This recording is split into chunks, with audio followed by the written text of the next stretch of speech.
E por causa da pandemia do novo coronavírus, brasileiros tiveram que mudar a rotina.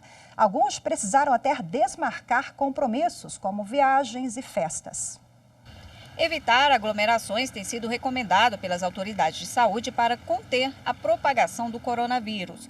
Por isso, muita gente teve que adiar compromissos, como Jamile, que se formou em Educação Física no ano passado, e as comemorações planejadas 6 meses antes, como a colação de grau e a festa de formatura, tiveram que ser adiadas por conta da pandemia. Eu tinha muita expectativa com essa colação, porque sempre foi meu sonho vestir a beca, poder pôr o canudinho para cima, trazer orgulho mesmo para os meus pais, para os meus familiares. Já a Caroline e Alexandre casariam na próxima semana, dia 4 de abril. O casal fez um vídeo para os convidados e fornecedores, cancelando a festa, que ia reunir 60 pessoas. Para a nossa segurança de todos, né, que a gente ama, a segurança dos fornecedores, a gente vai respeitar o momento de recolhimento, né, e vamos adiar um pouquinho o nosso momento, o nosso casamento. E ainda não temos uma data definida, porque temos que ver como vai ficar a situação, né, no mundo. Os órgãos de defesa do consumidor estão recomendando que as empresas ajam com a razão e levem em conta a proteção à saúde e segurança dos clientes, como prevê o Código de Defesa do Consumidor.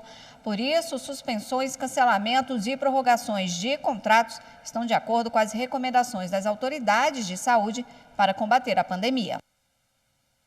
E veja agora como fica o direito dessas pessoas em relação aos contratos de prestação de serviço. O advogado Frederico Donice, que é especialista em direito do consumidor, enviou um vídeo para a nossa produção explicando os principais pontos. Vamos acompanhar.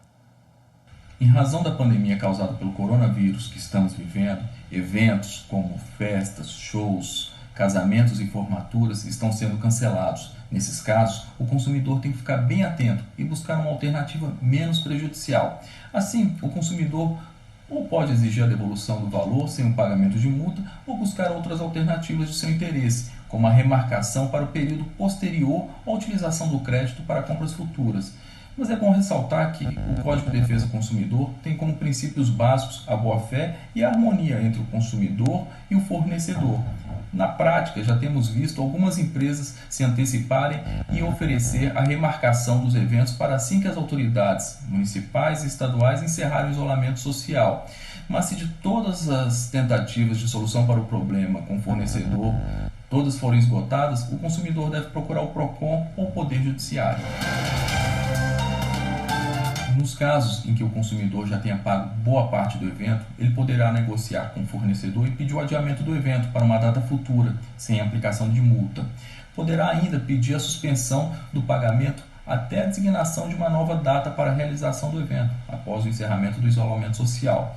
Mas caso ele não tenha mais interesse na realização do evento, ele poderá pedir o reembolso do valor pago sem antecipação de multa.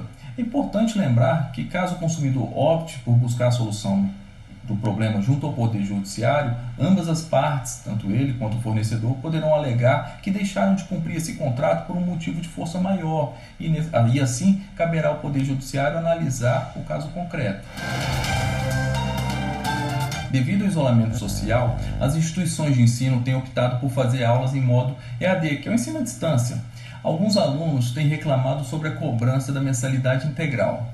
Inicialmente é importante esclarecer que o MEC tem autorizado aulas à distância de alguns cursos presenciais. Portanto, diante dessa situação, se a instituição de ensino está entregando efetivamente aquela carga horária contratada e o conteúdo programático previsto, ela poderá sim cobrar a mensalidade. Porém, o aluno pode pedir a redução do valor da mensalidade de atividades extras que não estão sendo efetivamente utilizadas, como, por exemplo, a refeição, aulas de laboratório, o estágio obrigatório dentro da faculdade. E há casos também em que as escolas flexibilizarão o calendário escolar para a reposição das aulas durante as férias escolares ou aos finais de semana, sendo que nesses casos é devido também o pagamento da mensalidade. Por fim, o consumidor tem o direito de pedir o cancelamento da matrícula, sem o pagamento de multa, mas devendo pagar pelos serviços que efetivamente ele usufruiu. Com relação ao cancelamento das matrículas de cursos de curta duração, o consumidor pode pedir o seu cancelamento, sem o pagamento de multas e, em certos casos, solicitar a devolução do dinheiro, uma vez que com a suspensão das aulas fica prejudicada a continuação do curso pelo aluno. É possível também pedir a suspensão do pagamento até o retorno das atividades. Com relação às academias, os consumidores podem tentar negociar diretamente a suspensão do contrato durante esse período de pandemia e compensá-lo depois, quando cessar a orientação das autoridades municipais e estaduais de isolamento social. Por exemplo, se esse cenário continuar por mais um mês, o consumidor pode pedir para continuar as aulas pelo mesmo período em que ficou sem as atividades. Mas se a academia se recusar a negociar com o consumidor, ele pode e deve procurar o PROCON ou o Poder Judiciário. Uma outra dúvida que fica é se os ajustes encontrados podem ser feitos sem sair de casa. Nesse momento em que as autoridades têm recomendado permanecer em casa, a negociação e a formalização do acordo podem ocorrer de forma virtual, ou seja, ou por e-mail ou por aplicativos de celulares, a fim de evitar a cobrança e pagamentos indevidos. A gente tem que saber que o momento é de negociar. Tanto o consumidor quanto o fornecedor devem flexibilizar as possibilidades de acordo para que nenhuma das partes saia prejudicada.